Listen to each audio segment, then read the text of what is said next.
The grid, I think, is in place. The green flag will be waved very shortly. And 15 minutes of racing will get underway in the BRSCC Fiesta Junior Championship. Eyes towards the starting gantry now. Revs start to rise, nerves start to rise as well, no doubt. The lights go out, the clutches are dropped, and away we go. And a very even start is made by both of the front row starters, Luke Hilton and Sam Nesser. Nothing to choose between them. Hilton on the left, Nesser on the right. Bit of squeezing going on further back. Hold your breath, everyone. Cold tyres. Rich's corner for the first time. They're 4 wide further back. That was the 47 car of James Pope getting squeezed out, continuing to get squeezed out by Marcel Lachki, as they make their way into Wilson. But they've all got through the first corner cleanly, 2 by 2. The majority of them run through the big pinch point at Wilson, and really top driving from all of these youngsters to get through the first couple of corners cleanly. It is Hilton who holds the lead. Nessa second. Well, Ryan is up into third, though, ahead of Salarski. So Maximilian Salarski losing a place from where he started, and there you can see Maximilian in the orange number 33 car. Now, because we haven't had many of the Mark 7s racing in the championship in the past, we don't really know, performance-wise, how they stack up against the Mark 6s, but it looks like, at least in the hands of Ben Mulryan, it's pretty competitive, and so too is that true of Daniel Lewis, because Daniel Lewis has made some good progress from 8th on the grid, and I think he's into at least 6th place as they make their way towards the halfway point of lap 1. Salarski back up the inside of Ben Mulryan. That was a good move, an aggressive move, but a clean one into the right-hander at Oggies, and now that opens the door for Daniel Lewis, so he was actually 5th as they went into that sequence of corners.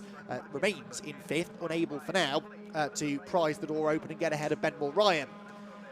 So, clean opening half a lap, bit of dust kicked up in the background, but nothing too major, and they make their way out onto the Bentley straight for the first time. Top 2 starting to distance themselves, though, from the squabbling going on behind them, and that squabbling is very much continuing. Ben Mulryan hunting around up the inside of Maximilian Salarski. Around the outside goes Ryan Mikolev in the Jam Sport Mark 6 Fiesta to get back ahead of Daniel Lewis. So, a couple of places gained from Lewis on the opening lap, and now he loses one again towards the end of the first lap of racing. Lead battle, though, looks as though it's going to be nip and tuck, doesn't it? In qualifying, there were 4.5 tenths separating these two, but that was always likely to start to change in race conditions, and that's Cementus there, almost catching a couple of them out as well on the opening lap.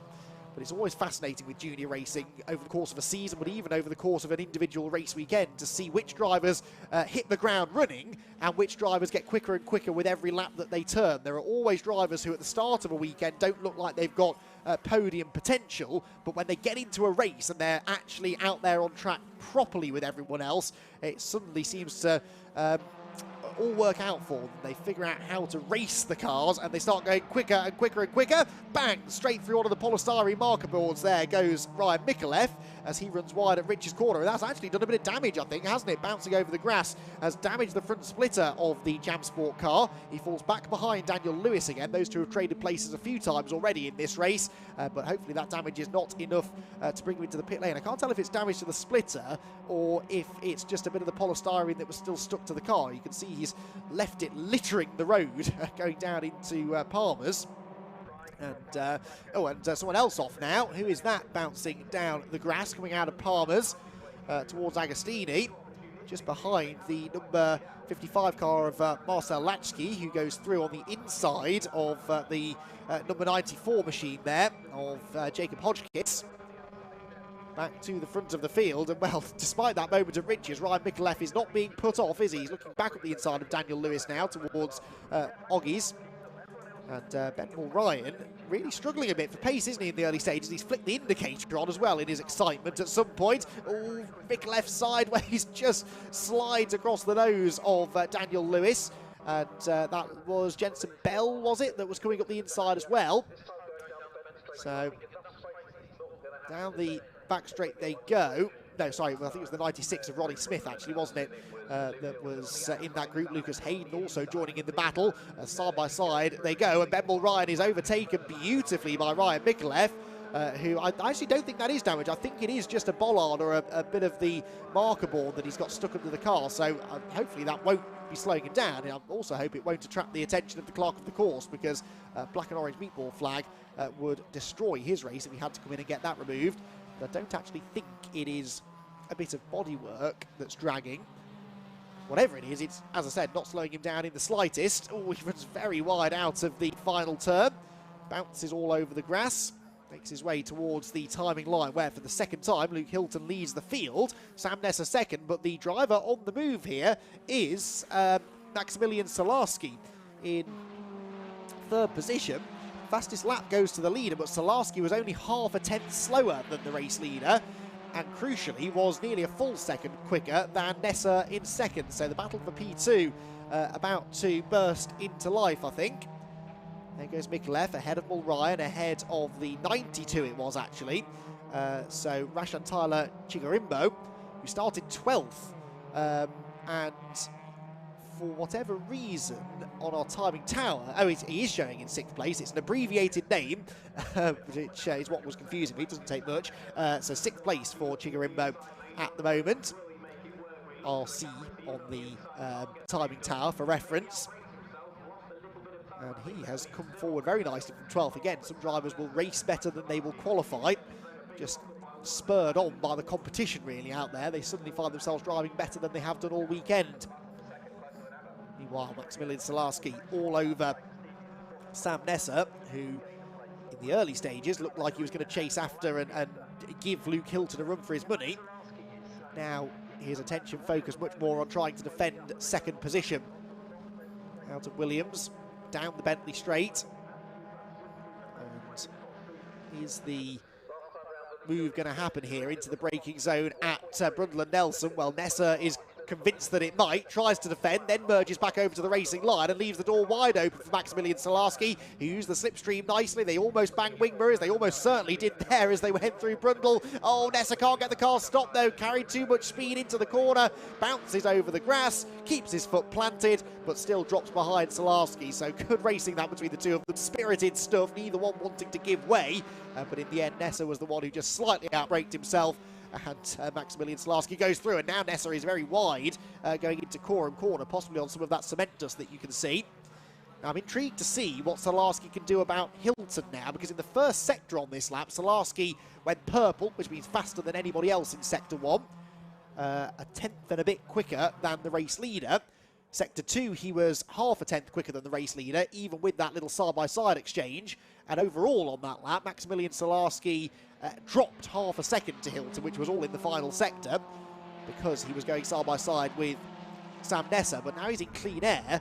I wonder if Salarski's got an answer for the race leader. Bits of polystyrene still littering the road down on the run into the Wilson hairpin. It's there further back. Up the inside line goes Daniel Lewis, trying to find a way past Lucas Hayden, the race car consultant's driver. And just ahead, actually, that was Ben Mulryan back up the inside of Rashan Tyler Chigarimbo. So lots of good battling going on here outside of the top four. Looks like Chigarimbo fended off Mulryan. Lucas Hayden, though, I think did the same with Dan Lewis. There is that fight for 5th position. So yes, it is the Mark 6 car of Chigarimbo ahead of the Mark 7 of Ben Mulryan. Sector times, by the way, on this lap, Maximilian Salarski is starting to close in on Luke Hilton, 2 tenths quicker in Sector 1, but the starting point was 2.7 seconds, so it's going to take a little while at that rate for Maximilian to reel in the race leader, but he's got nearly half the race still to go, 6.5 minutes remaining, so in a way he doesn't need to push too hard and rush into this. Fastest actually through Sector 1 was Ryan Mikulev in 4th position, personal best Sector 1, and he was 3 tenths quicker than the leader through that first section of the track, which runs from the timing line until, I believe, the entry to Agostini. Sector 2 then, I think, carries you from that point to the end of the Bentley Straight, possibly actually the exit of the complex here at Brundle and Nelson, and then back from there to the line is Sector 3. So Sector 2 times coming in, it's a purple Sector 2 for Luke Hilton. So he gains 3 tenths back, having lost 2 in Sector 1, so a net gain so far. That is Chigarimbo with a bit of a scrappy exit from the complex, and Ben Mulryan was trying to get to the inside line into the bomb hole. And I don't think he did manage to make that move stick, so Chigarimbo hanging on to 5th place. Right, let's see what the lap times are like then. Pretty nip and tuck at the moment on this lap between Hilton and Solarski, but Solarski needs to start taking some time out of the race leader. Black and white warning flag going out, by the way. Cars 32 and 71 being warned about track limits. Well, 71 is Ryan Micallef, that's no shock. 32, did I say 32? Yes, 32 is Luke Hilton, the race leader. So Luke Hilton being warned about track limits as well. Ryan Micallef's just set the fastest lap in protest of the black and white warning flag, as Ryan slips back up the inside of Chigarimbo. Hayden and Lewis were side by side behind as well, and that is still Lewis ahead of Hayden. And they've now got Jensen Bell with them as well. Up the inside goes Hayden, though. That's a lovely move into the Wilson hairpin if he gets the car stopped, which he does. Cocks the right rear wheel in the air, and he will run a bit wide on the exit, but that still gives him the inside for Palmer's, so as long as he doesn't get a bad exit from this corner, he should be able to make that 7th place his own. Down into Agostini they go, and that is Ryan Micallef, isn't it? Yes, Ryan Micallef. So an engine blows on the Jam Sport car, and well, I wonder whether that's been caused, this is pure speculation, but I wonder whether that's been caused by some dirt and debris getting into the radiator, because he went through the grass. He may have picked up a bit of rubbish in the front of the car. We can see the bit of plastic or polystyrene, whatever it was, that was stuck to the front splitter. Maybe there was something blocking an air duct, and it's led to the car overheating. I don't know.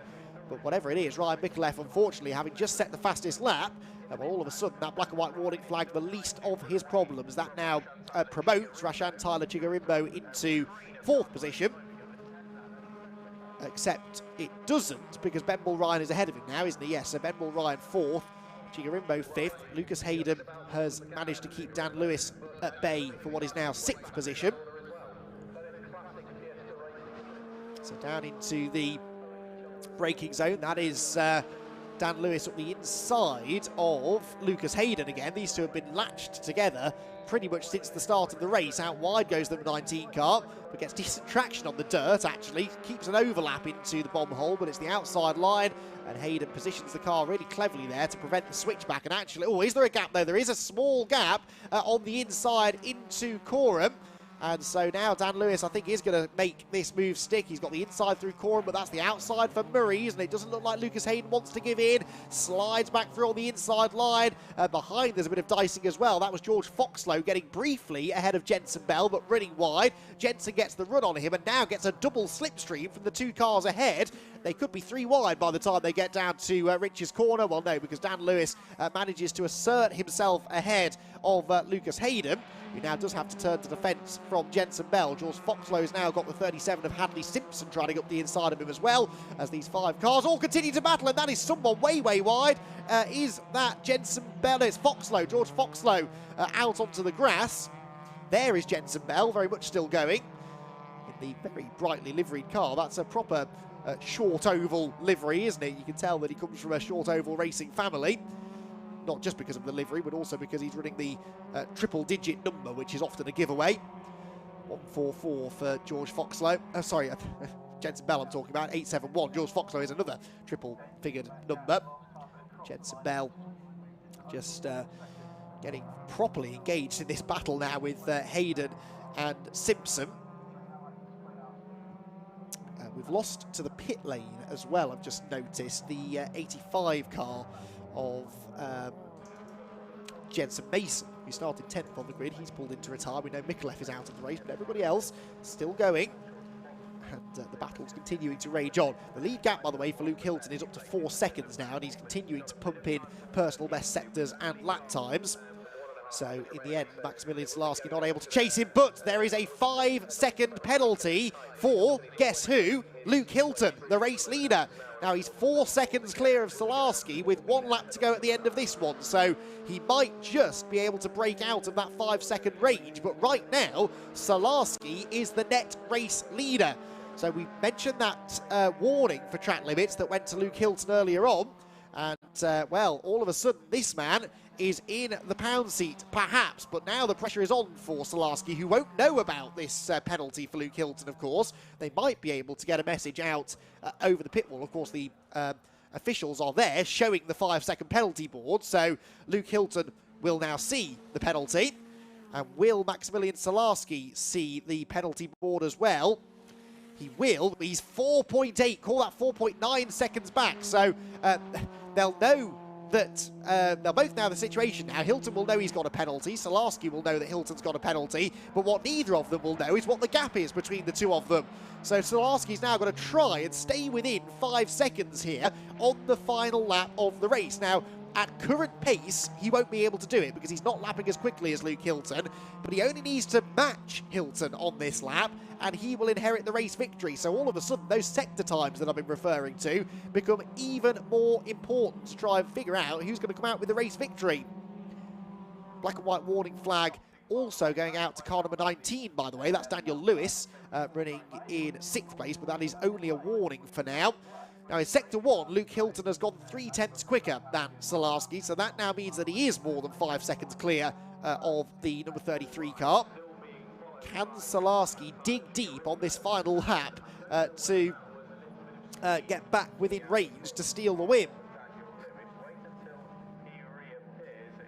So out through Oggies at the top end of the track they go. Had some chopping and changing further back, by the way, on that lap, but that's because George Foxlow went off, of course. So into the 9th position now goes number 37, Hadley Simpson, and into the top 10 goes the number 28 of Benjamin Doughty. So the moment at Riches for Hodgkiss has cost him potentially a top 10 finish because he's 2.5 seconds behind even 11th position, which is number 96, which is Ronnie Smith. Leaders then down into Brundle and Nelson. There you can see now that timing tyre reflecting the 5-second penalty for Hilton. But in the middle sector, well, in the middle sector, Solarski was a 10th quicker. This is going to be extremely close. I reckon Solarski needs to pick up another couple of tenths in the final sector, and he might just do enough here. It's been a really, really good lap, this, from Maximilian Solarski. In the middle sector in particular, he is pushing hard through Coram Corner, slides the car through the right, through the left, scrubs off a bit of speed at the apex, maybe. Is this going to be enough? A 5-second penalty, remember, awaits the on-the-road race leader, Luke Hilton. Hilton crosses the line, and now we await the timing screen. Is it going to be a win for Hilton? Is it going to be Solarski? I think it's going to be Hilton, isn't it? It is by under a 10.5. So Maximilian Solarski, who was about half a tenth slower than Hilton in the final sector, just misses out on a race victory. It is Luke Hilton, despite the 5-second track limits penalty then, who hangs on to the win. Solarski second, Sam Nesser in 3rd position ahead of Ben Mulryan, the first of the Mark 7s home, and Rashan Tyler Chigarimbo in 5th position.